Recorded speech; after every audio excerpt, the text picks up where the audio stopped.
We welcome you now to the third episode of our MCC International Webinar Series.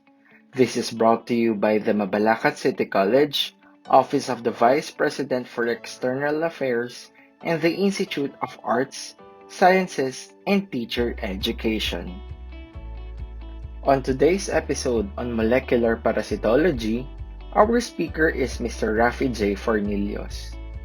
Currently, he is affiliated with the College of Science, University of the Philippines, Diliman. He took up his Master of Science in Biology, Genetics at the University of the Philippines, Diliman. He earned his Bachelor of Science in Biology at the Leyte Normal University. Let's now listen to him as he talks about tracking neglected tropical diseases using environmental DNA for a more sensitive and specific surveillance and monitoring. Good afternoon, everyone. Welcome. Today's topic is on neglected tropical diseases. I'm Rafi J.C. Fornillos, an instructor and faculty member from the Institute of Biology, College of Science, University of the Philippines, Diliman. My presentation for today's webinar is Tracking Neglected Tropical Diseases Using Environmental DNA for a More Sensitive and Specific Disease Surveillance and Monitoring. First of all, I would like to express my sincerest thanks to the organizers of this year's webinar hosted by the Malacological City College on Advanced Topics in Biology, and to all our participants for your time in attending this webinar. I have been working with other experts in the field I am specializing, which is molecular parasitology, by incorporating tools in genetics and molecular biology in the study of parasitism and transmission. I have been studying a specific parasitic disease called Schistosomiasis since 2012 and had an opportunity to be a part of several research projects spearheaded by my mentors and professors in the University of the Philippines, and had collaborated with local and foreign scientists. For today's webinar, I would like to share with you our work in the application of environmental DNA in tracking neglected tropical diseases, particularly in schistosomiasis. This topic is relevant since there are still many countries that are affected by NTDs, primarily afflicting the poor, such as in the Philippines. Before we discuss environmental DNA and its applications, I would like to provide basic information about neglected tropical diseases, its global burden, the epidemiologic triad, which shows the relationship of parasites, their hosts, and the environment, brief updates on the current status of neglected tropical diseases in the country, some basic concepts about control, elimination, and eradication, importance of diagnostics and surveillance, and the approach of One Health in combating neglected tropical diseases. All these concepts are important to know to have at least an appreciation or basic knowledge, because this is where the application of environmental DNA can have an impact. So what are neglected tropical diseases? Neglected tropical diseases, or NTDs, are a diverse group of infectious diseases that are caused by viruses, bacteria, protozoans, and parasitic worm species that primarily affects people living in great poverty in tropical and subtropical countries. NTDs affect around 12% of the world's population in 149 countries, in which various risk factors such as poor domestic sanitation, lack of access to clean, safe water and food sources, overpopulation and crowding, which permits easy transmission of these NTDs, lack of disease awareness, and lack of access to medication and proper treatment. All these factors contribute to the existing problem of poverty and social inequality in affected areas. Causative agents of NTDs affect their hosts in many ways. Majority of the NTDs are debilitating, and infection may last for several years, causing huge damage to the person's ability to carry on daily activities, and may have negative impact to the socioeconomic status of people, of the community, and of the economy. The World Health Organization, or WHO, recognizes 20 neglected tropical diseases. Three diseases were recently added to the list last 2017, which are highlighted in the slide, namely deep tissue mycosis, or chromoblastomycosis, scabies and other ectoparasitisms, and snakebite envenomation, arriving at a final count of 20 diseases. As you can see in the map, countries can have two or more endemic NTDs. More than half of the NTDs are parasitic in nature, highlighted as red in the slide. Each of these NTDs each of these NTDs shows a complex life cycle, transmission, epidemiology, case management, and treatment. And I think it is good for us to get familiar with some of the devastating NTDs that ever afflicted man. Let us start with African sleeping sickness or human African trypanosomiasis. It is caused by parasitic species of protozoan Trypanosoma brucei. This parasite has two subspecies, with one in particular, Trypanosoma brucei rudisiense, being the most virulent and life-threatening. This protozoan parasite is transmitted by blood-feeding flies called cheche flies in the genus Glossina. Infection in humans is characterized by swelling of lymph nodes in the neck called winterbottom sign. It is estimated that around 50,000 to 500,000 deaths are accounted to African sleeping sickness annually. Soil-transmitted helminthiasis or STH is the most common NTD infection globally with around 1.5 billion infected people to four major species of nematodes classified as geohelminths, causing malnutrition and other sequelae in immunocompromised individuals. These species of parasitic nematodes are Ascaris lumbricoides, or the human giant roundworm, Dicuris tricura, or the whipworm, and hookworms Necator and Ancylostoma. STH is the main cause of malnutrition among children and greatly affects their performance in school. Most deworming programs around the world use albendazole and mebendazole to treat children and other infected individuals, with promoting the use of safe water for hand washing and improvement of sanitation facilities and hygiene practices to prevent reinfection. Leishmaniasis is caused by parasitic protozoans in the genus Leishmania, with over 20 species that are known to infect man. There are three major forms of the disease depending on the species that causes it, namely cutaneous, which targets the skin, the one that the one that's projected in the slide; mucocutaneous, which affects body regions with mucus lining; and visceral leishmaniasis, which affects the visceral peritoneum of internal organs. Leishmaniasis is transmitted by blood-feeding sandflies in the genus Phlebotomus and Lutzomia. Lymphatic filariasis, commonly known as LF, is caused by blood-dwelling nematodes in the genus Wuchereria and Brugia. These nematodes may lodge in the lymph nodes, blocking lymph vessels, causing swelling, edema, and elephantiasis. Larval stage called microfilaria migrate to the blood to feed, and lymphatic filariasis is transmitted by mosquitoes in the genus Anopheles, the same mosquito that transmits malaria; Culex, Aedes, the same mosquito that transmits dengue; and Mansonia. They accidentally ingest microfilariae during feeding and transmits the microfilariae to new unsuspecting hosts in their next blood meal. Lymphatic filariasis is highly debilitating and may cause severe social dysfunction and discrimination to individuals affected. In 2016, it was estimated that around 38.6 million people are infected worldwide. Lastly, schistosomiasis, an ancient disease, is caused by parasitic flatworms called blood flukes in the genus Schistosoma, with seven known species considered of medical importance. Life cycle of schistosomes is complex, involving a snail in their reproduction and transmission. One species in particular, Schistosoma japonicum, which is also zoonotic, is considered the most virulent due to the high number of eggs produced by adult worms in infected hosts. Schistosoma japonicum is endemic in some countries in East and Southeast Asia, including the Philippines, and is transmitted by freshwater snails in the genus Oncomelania. Acute and chronic infection are usually characterized by the inflammation of swelling of the liver, intestines, and the spleen due to the lodging of eggs produced by the adult worms, forming granuloma due to the elicited immune response from the host.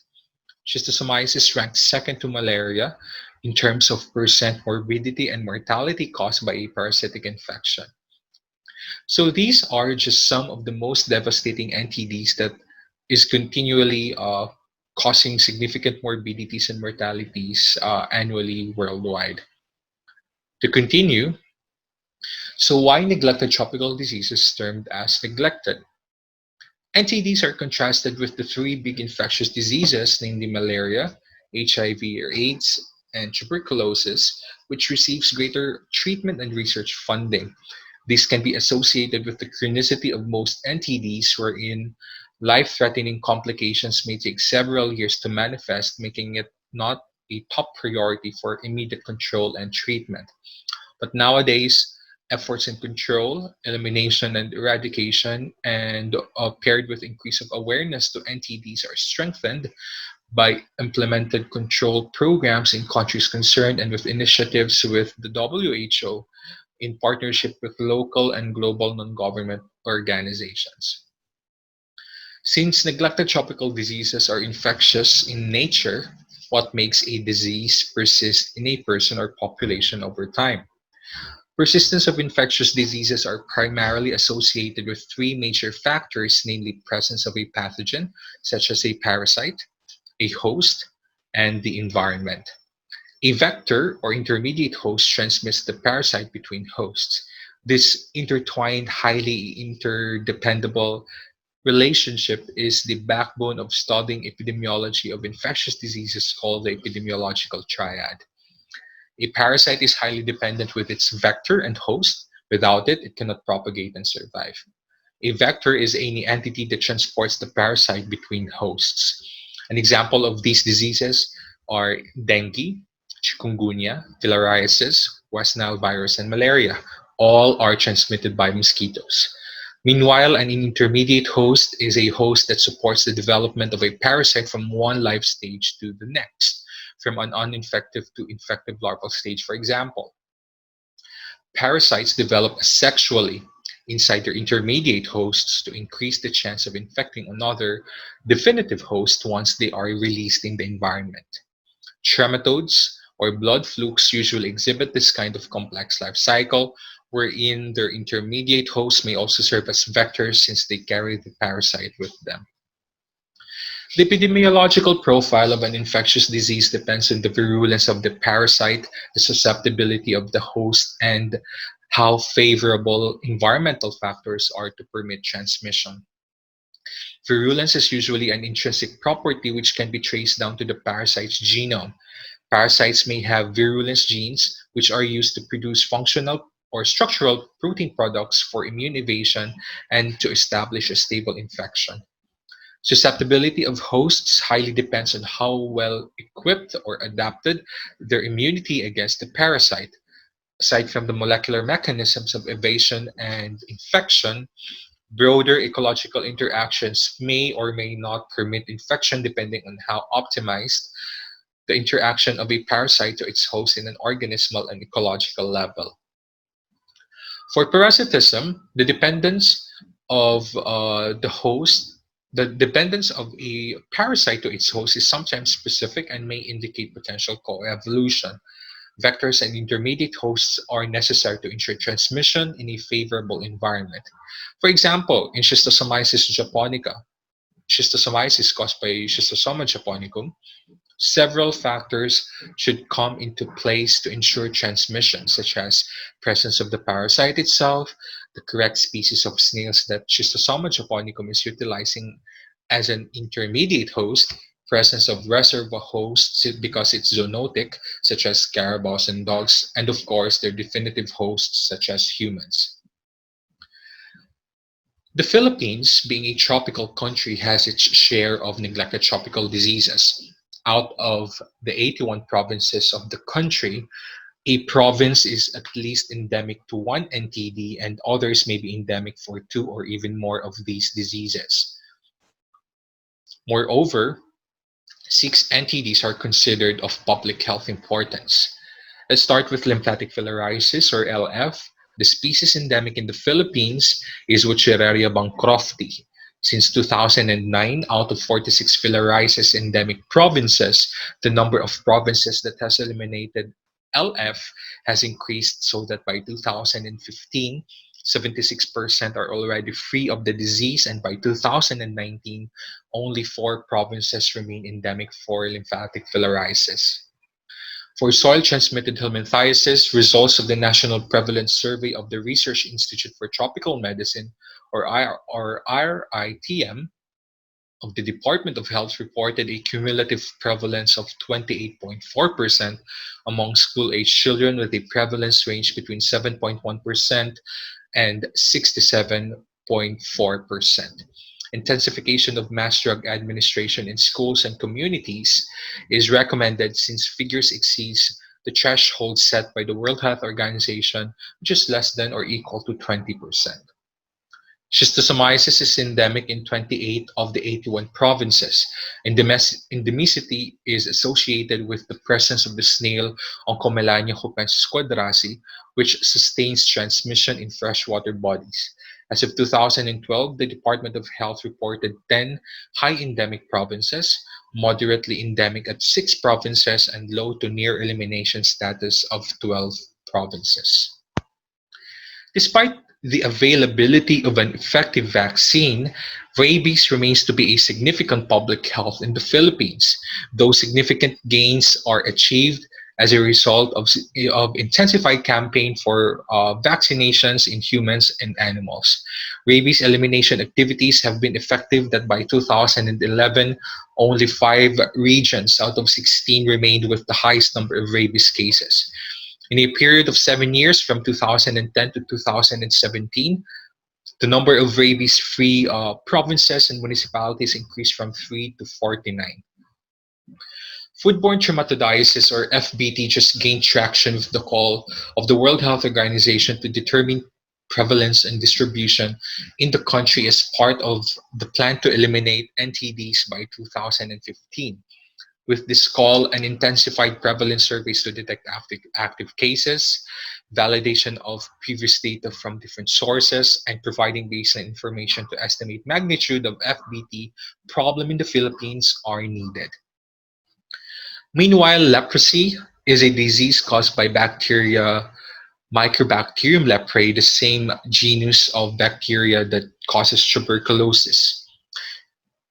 Elimination activities have been intensified in high endemic areas, and from 2009 to 2013, case detection and prevalence were sustained at less than 1 per 10,000 population. Leprosy treatment is primarily facilitated by the Department of Health in partnership with various non-government organizations. In the course of response to NTD management, the terminologies control, elimination, and eradication are often used interchangeably. Control is the first stage of disease management with a goal to reduce prevalence, incidence, morbidity, and mortality. Prevalence is defined as the total number of infected cases in a population surveyed, while incidence is the percent new infected cases in a population in a given time. Such diseases are those that were not known before with limited baseline information, or diseases that with sustained transmission in endemic areas. Examples of NTDs aimed for disease control by the WHO are cysticercosis caused by the pork tapeworm Taenia solium and echinococcosis caused by Echinococcus species. Both Taenia and Echinococcus are cestodes. The goal of disease elimination is to interrupt transmission. Interruption of transmission means zero incidence in a population as a result of deliberate efforts such as active case detection, intensified mass drug administration, and improving awareness of the population to the disease to prevent reinfection. Examples of disease targeted by the World Health Organization for elimination are blinding trachoma, a bacterial infection caused by Chlamydia trachomatis, and a nematode Onchocerca volvulus causing river blindness. Severe clinical manifestation of both diseases is blindness. In addition, Schistosomiasis is eliminated already in Japan and is the only country to achieve such status. Yet, reintroduction is still possible due to the presence of the snail in some areas. Meanwhile, eradication is the permanent reduction to zero incidence of infection caused by a pathogen or parasite and may become extinct with no risk of reinfection and reintroduction. Example of diseases targeted for eradication is the guinea worm disease or dracunculiasis caused by the parasitic nematode Dracunculus medinensis and the endemic treponematosis or YOS caused by the subspecies Treponema palladium pertinue. What is the relationship between prevalence and diagnostics? For diseases that are approaching to very low levels of prevalence and incidence, that means the number of infected individuals and new infections are nearing zero respectively. It demands more sensitive and specific diagnostic strategies to capture cases to ensure elimination and eradication. Conventional techniques used for NTDs usually involve stool examination, particularly for helminthic infections, where eggs are detected through microscopy. It is simple, the entire procedure is not expensive, and very doable in the field as a conventional diagnostic approach. It is effective only in areas where endemicity and prevalence is high to moderate. Stool examination and microscopy is not enough to detect cases in low to near elimination levels, hence more sensitive diagnostic approaches such as serological and other molecular tools, which targets antigens and DNA from the parasite or antibodies developed by the host, are utilized to rule in infection. Remember that the success of completely eliminating and eradicating parasitic infections highly depends on the power of the diagnostic tool used, the consistency of intervention programs, and the accuracy of surveillance strategies implemented through years of monitoring and data collection. So let us focus with my disease of interest, schistosomiasis. You might probably heard of this disease as cysto or bitok if you're from Leyte, or just cysto if you're from Mindanao or other Bisaya-speaking provinces.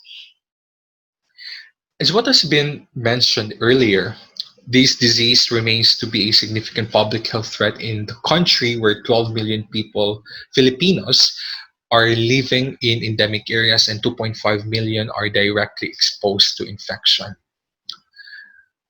There were two new provinces that were added in the list of endemic provinces, namely Cagayan Valley in 2002 and Negros Occidental in 2005. The discovery of these new endemic provinces, particularly Cagayan Valley, came as a surprise since Cagayan does not follow the typical rainy climate as observed in other endemic areas. Cagayan, being a province in the northern region of the Luzon island, experiences drought and high temperatures during summer season. Schistosomes develop a high, dependable yet complex life cycle involving multiple hosts requiring specific environmental conditions to permit transmission. The pathogenicity of this parasite is attributed to the deposition of eggs in affected internal organs and the immune response that these eggs elicit. Infection is initiated through percutaneous penetration of the cercaria, the bifurcated Forcocircus larval stage of the parasite. Transmission occurs when an infected host contaminates freshwater environments with its feces or stool containing eggs, where the snail intermediate host also thrives. Eggs hatch into ciliated larval stages called mericidia, which infects snails of the genus Oncomelania, and that is for Schistosoma japonicum. After several weeks, the mericidia develop into mother sporocyst and through asexual multiplication produces daughter sporocyst and another daughter sporocyst, and each sporocyst further develops into multiple cercariae also by sexual multiplication. Cercariae emerge from snails and swim through fresh water and penetrate the skin of exposed final hosts upon contact. Schistosoma japonicum has been identified to naturally infect another 46 species of mammals from 28 genera in 7 orders and acting as reservoir hosts, but only one-third of this transmit the parasite to humans. In the Philippines, however, dogs and cats have a greater role in releasing eggs in their environment that are more likely to eventually infect humans. Water buffaloes and carabaos are speculated as major contributors to human infection due to their high fecal output, uh, containing numerous Schistosoma japonicum eggs. Schistosoma japonicum has a very small snail intermediate host on Commelania quadrasi. This snail is amphibious and dioecious. Dioecious meaning the sex is separate in between separate in the species, meaning you have a male snail and a female snail. And this snail is small. The size ranges from 3 to 5 millimeters, although females can reach beyond 5 millimeters. It typically has 6 to 7 whorls in its shell, but mature snails obtained from the field typically have 5 embryonic whorls because the spire is continuously eroded. The operculum is thin and translucent. It is a structure used by the snail. The operculum is a structure used by the snail to completely seal off its shell for protection and hibernation. The shell shape is ovately conic with a sharp apex. Disease surveillance is a type of information-based activity that aims to analyze data from various sources, primarily for evaluation of control program efficiency or effectiveness. A primary practice of Schistosomiasis japonica monitoring surveillance in endemic areas in the Philippines consists of snail collection using various malacological sampling techniques and crushing the snails to determine infection with Schistosoma japonicum. Other surveillance methods practiced are sentinel mice surveys, where mice are exposed to fresh water over a period of time, retrieved and reared in the laboratory, and are examined for Schistosoma japonicum worms after incubation. And also human prevalence surveys in high-risk age groups such as school children and working age population. There are problems encountered with malacological surveys such as being labor-intensive, time-consuming. It requires taxonomic expertise in correctly identifying the snail species and the risk of infection in visiting snail sites. So how can we address these challenges in surveillance to one that does not rely entirely with huge manpower and taxonomic expertise?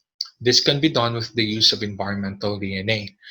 Environmental DNA or eDNA is any DNA retrieved from environmental samples such as soil, sediments, and filtered water from various organism-derived matrices such as sloughed off cells and tissues, fecal matter, metabolic wastes, and others. These carry remnants of DNA to the environment and when detected are indicative of their presence and distribution. eDNA can be applied in various fields such as biodiversity estimation through detection of eDNA of different species present in a particular ecosystem. In parasitological research, a major advantage of eDNA offers is to provide clues for persistence or absence of causative agents and important epidemiological players such as intermediate, reservoir, and definitive hosts in an environmental sample. These diseases are useful for estimating disease endemicity, distribution, and transmission and can be applied to disease surveillance. eDNA detection is a very useful tool for examining the biota for macroscopic and microscopic organisms. eDNA analysis provides the advantage of fast, cost-effective survey on the presence of organisms of interest in an environmental sample and has been reported in many studies for the detection of pathogenic organisms such as Schistosoma japonicum and Opistorchis viverrini. The use of environmental DNA may utilize various target genes, such as genes in the mitochondrial genome, for correct species identification. eDNA detection is primarily performed using the PCR technology, either the conventional endpoint or quantitative real-time PCR. So what has been done already with eDNA in schistosomiasis? Let's check the published studies on this. In the study of Singupta and colleagues, they have detected eDNA of Schistosoma mansoni, the schistosome species endemic in Africa and South America, using quantitative PCR or qPCR, targeting a short fragment of the cytochrome oxidase subunit 1 gene or COX-1. In their study, they collected infected Biomphalaria snails. These are the intermediate hosts of Schistosoma mansoni from the field and placed them in microcosm tanks filled with water permitting circarial shedding from the snails. Each of the tank has a varying number of infected snails with 1, 3, and 6 respectively. Two tanks served as controls, a tank with snails but are uninfected and a tank with water only.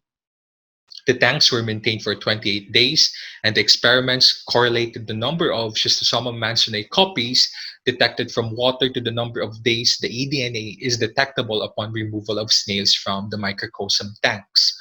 The results show that eDNA of Schistosoma mansoni in the water remains detectable for 16 days, after which the snails were removed from the tanks. In another setup, separate tanks were made spiked with known amounts of cercariae ranging from 10, 100, and 1000 cercariae per liter of water. This is to test if the method can detect true eDNA from the whole cercariae. A subsample of water was collected from the tank and was filtered to detect true eDNA. True eDNA is the eDNA that originated from a cercaria. Results show that the qPCR method was able to detect true eDNA from filtered water samples from the microcosm tanks. Moreover, there is also a quantitative relationship between unfiltered and filtered water samples on the relative amount of eDNA detected over cercarial density. Tanks with no cercariae recorded negative in the experiment. To assess the applicability of the qPCR detection uh, in the field, researchers tested field water samples collected from selected freshwater bodies in Kenya, paired with conventional malacological survey and cercarial shedding and comparison of detection capabilities among these techniques. Field water samples were collected first before malacological survey. After water collection, snails were collected at sites where water samples were collected. Snails were kept in the laboratory and were subjected for cercarial shedding to detect infected snails. Meanwhile, collected field water samples were processed using filtration equipment, using filter paper capable of trapping eDNA from the sample. eDNA was extracted from the filter paper and was subjected for qPCR analysis. In a field site visited, the results of malacological survey, meaning if they successfully collected Biomphalaria snails, results of cercarial shedding of collected Biomphalaria snails from the same site, and eDNA analysis from the field water samples collected from the site were also compared. Take note that two sites, sites 3 and 4 respectively, indicated positive results in the three techniques used demonstrating the applicability of the qPCR analysis over conventional snail surveillance strategies. Moreover, two sites, namely sites 1 and 2, indicated positive results for malacological survey and eDNA analysis. This might indicate that true infected snails were not captured during sampling. It should be noted that not all snail in a snail population are expected to be infected. Negative snails subjected to cercarial shedding might have been collected and showed negative results eventually. Site 5 indicated positive results for malacological survey but showed negative results for both cercarial shedding assay and eDNA analysis. This can be attributed to the absence of infected snails in the area. Sites 7 and 6 showed negative results from the three assays. In another recent study conducted by Al-Zalai and colleagues, detection of an eDNA-based xenomonitoring were demonstrated to ensure accuracy of detecting DNA in controlled environments. Xenomonitoring means ex situ surveillance. Direct field water sampling is straightforward but is affected by factors such as turbidity with large particulate matter in the water, blocking pores of the filter paper, making the filtration not possible. In their study, a malacological survey was done in some endemic areas in Tanzania that is endemic for both Schistosoma mansoni and Schistosoma hymatobium. Some Biomphalaria and Bolinus snails collected from Malacological survey were used for xenomonitoring assay. Each of the tank consists of specific number of snails with three technical replicates for each tank. A tank with 20, 15, 10, and 5 snails were prepared. Each tank was filled with fresh water around 30 ml collected from the same area or site of snail collection using sterile plastic bottle. In the tanks at time zero, snails were exposed to light to stimulate circaral shedding, and after 12 hours, the 50 ml of water from each tank were collected using a 50 ml sterile syringe with built-in filter paper capable of trapping eDNA from the water sample. Snail tissues were also isolated and were extracted from snails using the microcosm tanks. Extracted genomic DNA were subjected for PCR to determine infection from Schistosoma mansoni and Schistosoma hymatobium. Results show that there is a correlation, positive correlation in the amount of eDNA detected with the number of infected snails and with the infected snail biomass in each of the microcosm tanks. This means that eDNA can be used for xenomonitoring purposes where factors are more controlled to ensure efficiency of detection of targeting a specific eDNA from the environmental samples. Same results were showed or and were reported by the group of Sato when they tested species-specific primers targeting a short fragment of the cytochrome oxidase subunit 1 gene for Schistosoma mansoni. Field water samples were collected and a malacological survey was conducted in an endemic area in Madagascar. This is to validate results in the lab from water samples collected from microcosm tanks. Results show that microcosm tanks with infected snails have reported fluorescence or amplification in the qPCR analysis. A major highlight of their result is the detection of Schistosoma mansoni in a field water sample in a site where Biomphalaria fiferi snails were found. Ultrasonography was also used to detect acute and chronic cases of schistosomiasis in communities located near the water bodies. Freshwater sources were used by locals for many domestic purposes, such as washing, cleaning domestic utensils and clothes, and for leisure. These highlights the danger of contacting Cercaria-infested water, sustaining transmission to humans, causing chronic cases as demonstrated by lesions in the liver of the residents examined. So what has been done in the Philippines?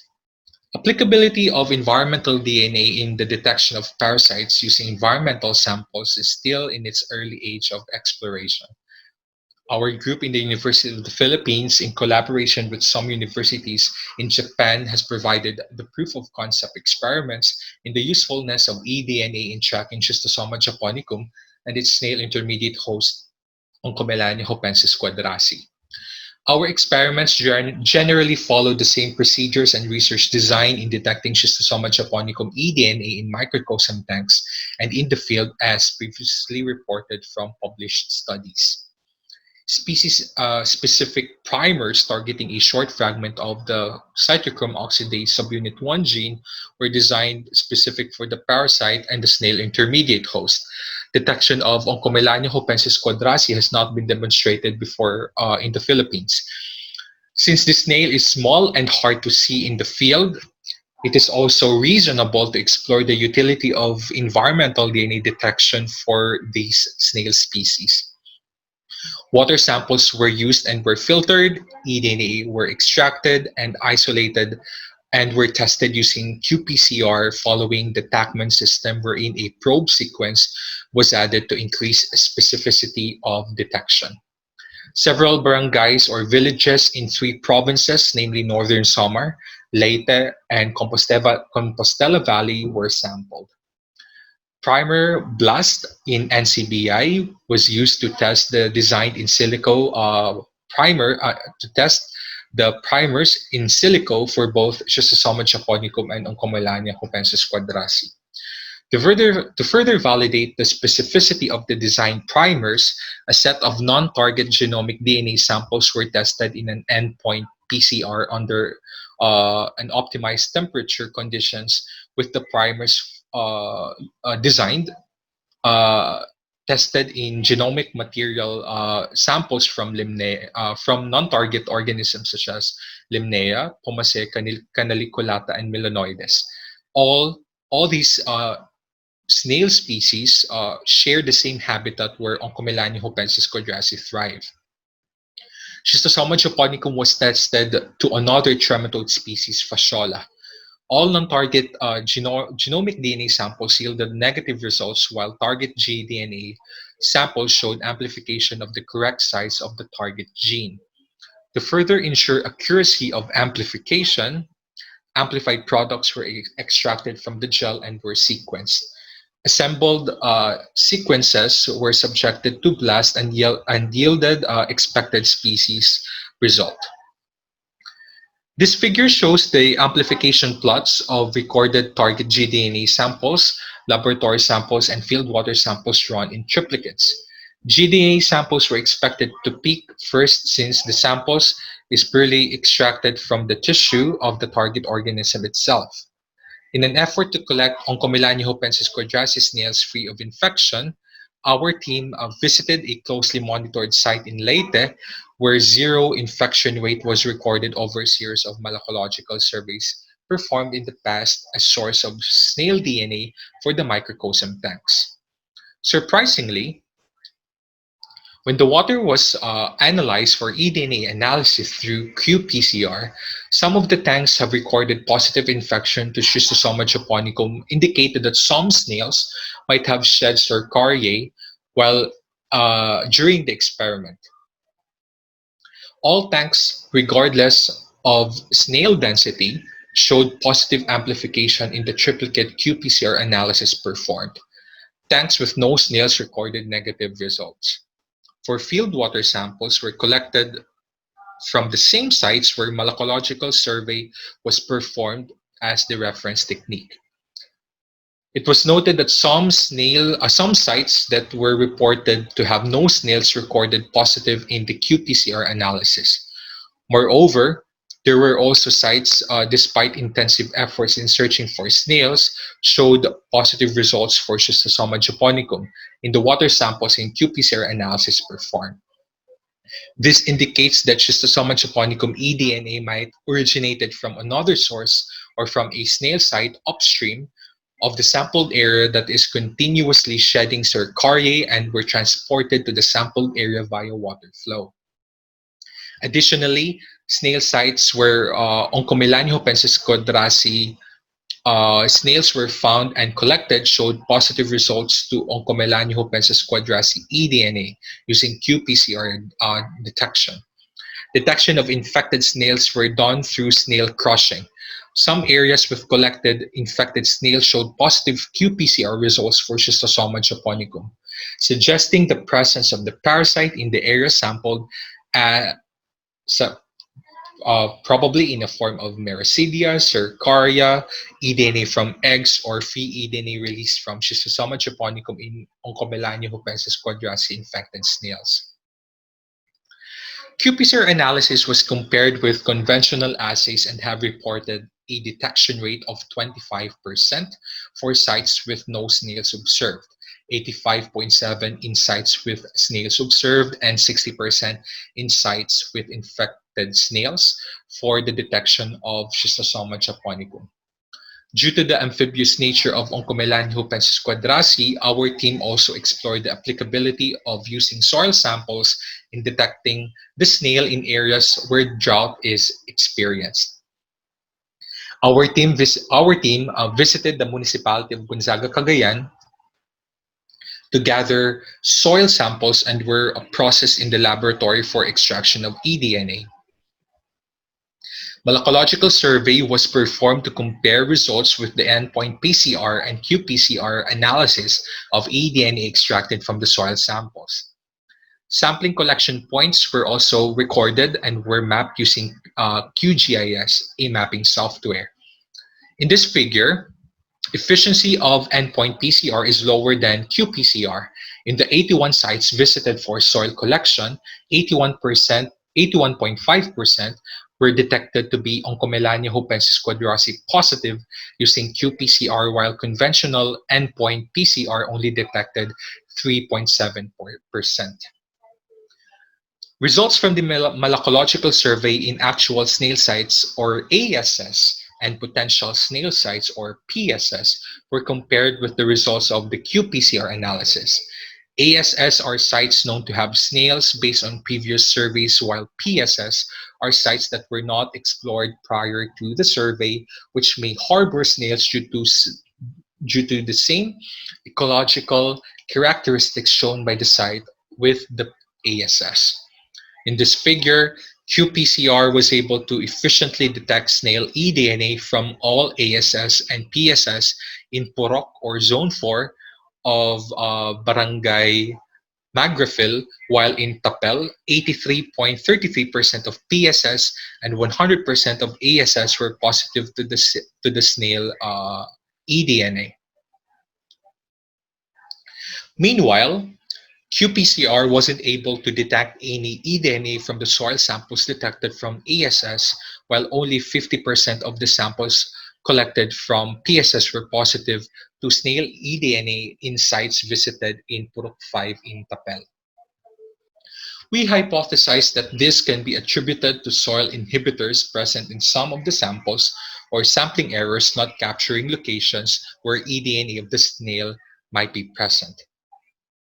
In Purok 3 Tapel, all ASS represented by the blue diamond legend and 5 PSS represented by the green circle legend were positive for eDNA, which indicates that even if there were no snails collected in the PSS during sampling, it could mean that Oncomelania hupensis quadrasi could have been in the site in the past, or its eDNA could have been transported in some PSS, transported to nearby PSS. The presence of eDNA in some PSS may imply that the snails were present in the site but were missed during the malacological survey, or that the eDNA could have originated from a nearby ASS, as eDNA exhibits high mobility. No eDNA was detected in all sites, in all ASS represented by the red triangle legend, and 2 PSS were positive with eDNA in Purok 5 Tapel. The presence of Oncomelania hupensis quadrasi in PSS indicates a potential snail habitat. Moreover, the presence of eDNA indicates the possible distance of eDNA dispersion from the nearest source, such as an actual snail site, which was used as a reference during sampling. Oncomelania hupensis quadrasi spawn and sometimes shed Schistosoma japonicum cercariae along the stream, then return to the soil substrate where they settle and possibly estivate. In Purok 4 Magrafil, all ASS and PSS were positive for eDNA, which may be attributed to the high abundance of snails. Theoretically, the more snails are present, the higher amount of eDNA is expected to be shed off in the soil. It can be inferred from the maps that the snail can travel at a 0.5 meters to 6.5 meters from the stream to the sampling points. In addition, it is possible that Oncomelania hupensis quadrasi is dispersed by livestock animals, humans, or by continuously flowing water. It is difficult to accurately track the source and movement of DNA molecules since eDNA data relies on inference. For instance, dispersion and dilution of eDNA may be affected by stream currents and wave actions. In the case of Oncomelania hupensis quadrasi, the presence of eDNA may confirm the extent of snail distribution after flooding. Inclusion of spatiotemporal factors in eDNA detection will help resolve species distribution and movement. Moreover, it is easier in species to be detected living in small isolated areas since sampling could be limited to their particular habitats. Meanwhile, eDNA detection could be difficult in species with greater means of dispersal living in big rivers, marine or terrestrial habitats since sampling would have to be extensive since eDNA is not homogeneously distributed in environmental matrices. There is a high probability of positive eDNA detection if the target species in the area recently since DNA degrades over time. The possibility of detecting archival eDNA from decaying bodies of organisms in which DNA can be detected, but the source organism might be long dead during sampling. Thus, it is essential to have an appropriate sampling design based on whether the collected samples is near or far from the target species. Neglected tropical diseases are multifaceted, hence it also demands a multifaceted approach to ensure control, elimination, and eradication. Human, animal, and environmental health are intricately intertwined, and parasites are highly dependent from these aspects for them to propagate and survive. One health, that is the inclusion of human, animal, and environmental health, aims to include all these aspects relevant to parasite transmission to prevent further infection and reestablishment after an intensive and deliberate control efforts, particularly for zoonotic species. In schistosomiasis, this has been done many times in the past since human treatment was not seen sustainable to lessen morbidity and mortality. Novel techniques such as eDNA has its own advantages and drawbacks, but once addressed and complemented with conventional techniques and with rigorous surveillance and data monitoring efforts, elimination of NTDs is within reach. There is a big help if we can accurately detect areas where there is presence of parasites and intermediate hosts so we can fence them off to avoid human and animal exposure. These data from eDNA will also increase resolution of risk mapping for NTDs. With the new roadmap of the World Health Organization to target its goal of control, elimination, and eradication of NTDs by 2030, there is a huge challenge for countries to participate, collaborate, innovate, and communicate efforts to ensure success. Hashtag control, hashtag eliminate, hashtag eradicate for a healthier humanity. I would like to thank all people, institutions, and organizations who helped me with my research works on schistosomiasis in the past 7 years. Thank you very much for listening, and good evening to everyone.